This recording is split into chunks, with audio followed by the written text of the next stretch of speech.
एक non veg की hub बना दिया इसे। सारे बांग्लादेशी अवैध यहाँ पर रह रहे हैं, नॉन वेज के ठेले थड़ी दुकानें लगा के बैठे हैं। क्यों आदमी रोड पे नॉन वेज बेच रहा है, अवशेष वहां फेंक रहा है, और हमारे को गलती से वो देखना पड़ता है, हमारा धर्म भ्रष्ट होता है, उसकी गंध हमारे भीतर में जाती है। आप पूरे क्षेत्र में आर पार देख लो, मैं अगर झूठ कहता हूँ सुबह शाम रोड पे 20-25 फीट का कब्जा करके पूरा नॉन वेज मार्केट बना दिया इन्होंने। कौन लोग हैं ये? लाइसेंस है कि नहीं है इनके पास में बनाने बेचने का, रोड पे बेचने का अधिकार किसने दिया इन्हें? इतना कानून तो हमें भी पता है साहब। तो ये इनको गलत फहमी है कि 5 साल जो इन्होंने मौज की है, ये मौज यहाँ होने देंगे? यहाँ मिठाई का डब्बा नहीं चलने वाला है या काम चलने वाला है। ये सोच रहे मैं मिठाई ले जाऊंगा काम बन जाएगा। ना माला चाहिए ना मिठाई चाहिए, या काम चाहिए। हवा महल से बीजेपी के हिंदू फायर ब्रांड प्रत्याशी बाबा बाल मुकुंदाचार्य महाराज हमारे साथ हैं। और देखिए, उन्होंने पहले ही दिन से, आज सूरज की पहली किरण निकली और उन्होंने पहले ही दिन से ये लिस्ट मंगा ली है अधिकारियों की, और सुबह से अधिकारियों को तानना शुरू कर दिया है। अभी हम यहाँ मौजूद हैं, उनके साथ बात करेंगे। पहले तो आपको जीत के लिए बधाई, और दूसरी बात यह कि मैं देख रहा हूँ सुबह से आपने लिस्ट निकाल ली और एक वीडियो वायरल हो रहा है आपका जबरदस्त तरीके से। मुझे तो नहीं पता है आज किसने वीडियो क्या वायरल किया, मैं तो मेरा रोज का काम है जो करता आ रहा हूँ। पहले हवा महल विधानसभा के मतदाताओं का आशीर्वाद नहीं था, लेकिन उनका स्नेह था, तो मैं बीच में रहा हूं इनके। और हमने जो समस्याएं माता बहनों से सुनी और ली, और जो पदयात्रा हमारे मतदाताओं के घर घर जाके की, उसमें समस्या हमने नोटेड की थी पहले से ही कि हम आएंगे या नहीं आएंगे। लेकिन आपके बीच में अब जन सेवक के रूप में आए तो समस्याओं का निवारण के लिए आपके साथ लड़ाई लड़ेंगे हम। और वह है, हमने कल, हमें शाम को सर्टिफिकेट मिला, मिलते के साथ में हमने आज सुबह अपना काम शुरू किया। मैं उनमें से कभी भी नहीं हूं कि मैं माला और उद्घाटनों में और मिठाई के डब्बों में विश्वास करता हूं।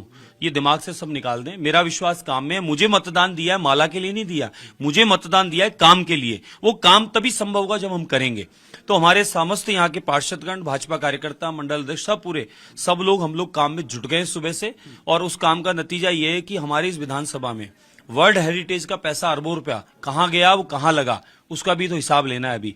दूसरा, यहां पर 5 साल से अधिकारी एक ही जगह बैठे, इधर उधर जाते नहीं है, फिक्स उन्होंने सीट कर ली है अपनी। तो क्या कारण है कि वो सीट पे चिपके पड़े हैं, उसका क्या कारण है वो भी हमें पता करना पड़ेगा।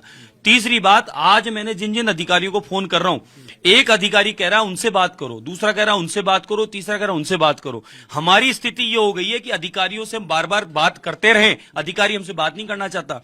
आम पब्लिक की उन्होंने क्या गत की होगी 5 साल, ये सोचो आप। तो अब तो गदा उठा लिया। दूसरी दूसरी बात, इनको ये पता है मैं गदाधारी हूं और गलत करने दूंगा नहीं, ना खाऊंगा ना खाने दूंगा।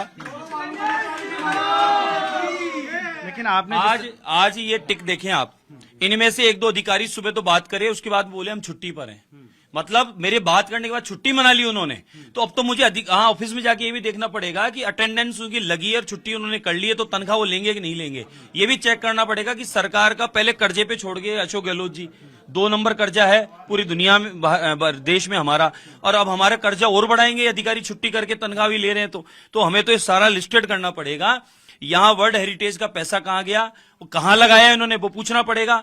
और जो दुर्दशा परकोटी की है, एक नॉन वेज की हब बना दिया इसे। सारे बांग्लादेशी अवैध यहाँ पर रह रहे हैं, नॉन वेज के ठेले थड़ी दुकानें लगा के बैठे हैं। गोविंद देवी जी, तारकेश्वर जी, कोई भी मंदिर जाने वाले को कुत्ता काट सकता है कहीं भी, सब्जी मंडी जाने वाली माता को कुत्ता कहीं भी काट सकता है। इस प्रकार से क्यों आदमी रोड पे नॉन वेज बेच रहा है, अवशेष वहां फेंक रहा है, और हमारे को गलती से वो देखना पड़ता है, हमारा धर्म भ्रष्ट होता है, उसकी गंध हमारे भीतर में जाती है।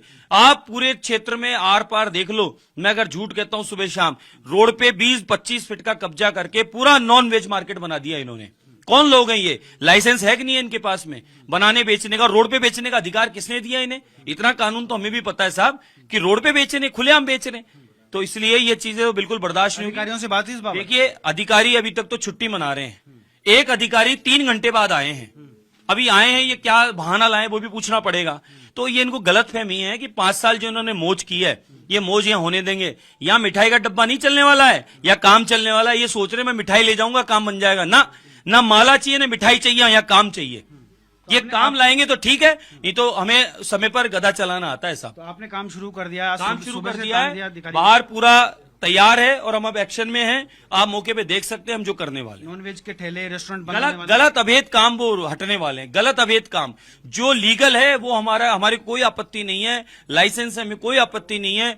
जो अनलीगल है वो बूचड़ खाना है, बूचड़ खाने के कब्जे हैं, कसाईयों के, कसाई मतलब विशेषकर 1-2 आदमी हैं जो यहाँ स्टी शीटर है, कब्जेधारी हैं, उनके कब्जे हैं वो सारे धीरे धीरे, गदा चलेगी तो पता आएगा। तो छोटी काशी जयपुर मुक्त होगा अब इससे? छोटी काशी जिसका नाम है वह काशी ही रहेगी, उस काशी को यहाँ पर कराची नहीं बनने देंगे, ये ध्यान रहे। अच्छा, जिस तरीके से आपने मंदिरों को लेकर एक अभियान चलाया था, अब क्या लगता है, अब तो आप पावर आप में तो खुद मेरे साथ पूरे उसमें रहे हैं। मैंने खोर में आपको अतिक्रमण बांग्लादेशियों के बताए हैं। अगर मीडिया साथ नहीं होती तो मुझे झूठा बताते। एक मंत्री ने तो बोला भी था ये बात, वो मंत्री जी हार गए, बात अलग है। ये उन्होंने ये बात बोली थी कि भाई ये खुद ही मंदिर तोड़ता है, खुद ही मूर्ति तोड़ता है और ये झूठ बोलता है, यह माहौल खराब करता है। अरे साहब, मौके पे मीडिया थी, मीडिया ने दिखाया सच्चाई की, मंदिर तोड़ा है, मूर्ति खंडित की है, और तो और वहां पेशाब घर बनाया है, कचरे और गंदगी का ढेर बनाया है, और मंदिरों की जमीन पर, भूमि पर, मंदिर के ऊपर बालकोनी और कब्जा किया है। सिविल लाइन विधानसभा,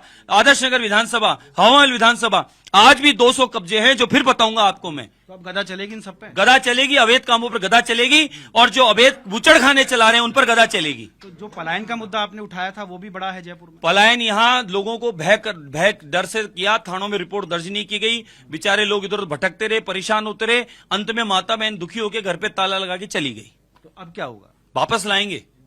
वापस लाएंगे हमारे 1 लाख सनातनी लोग 3 विधानसभाओं से पलायन किए, उनको वापस लाएंगे। कोई रणनीति बनाई उसकी? बिल्कुल योजना बनी है, आपको मौके पे नजर आएगी। आज का आपको पता था कि क्या एक्शन होने वाला है, ऐसे आपको एक दिन पता चलेगा कि वापस घर प्रवेश होने वाला है। तो ये थे बाल मुकुंदाचार्य जी, इन्होंने कहा कि गदा चलना तय है, और अब ये गदा कितना प्रभाव दिखाएगी ये देखना होगा।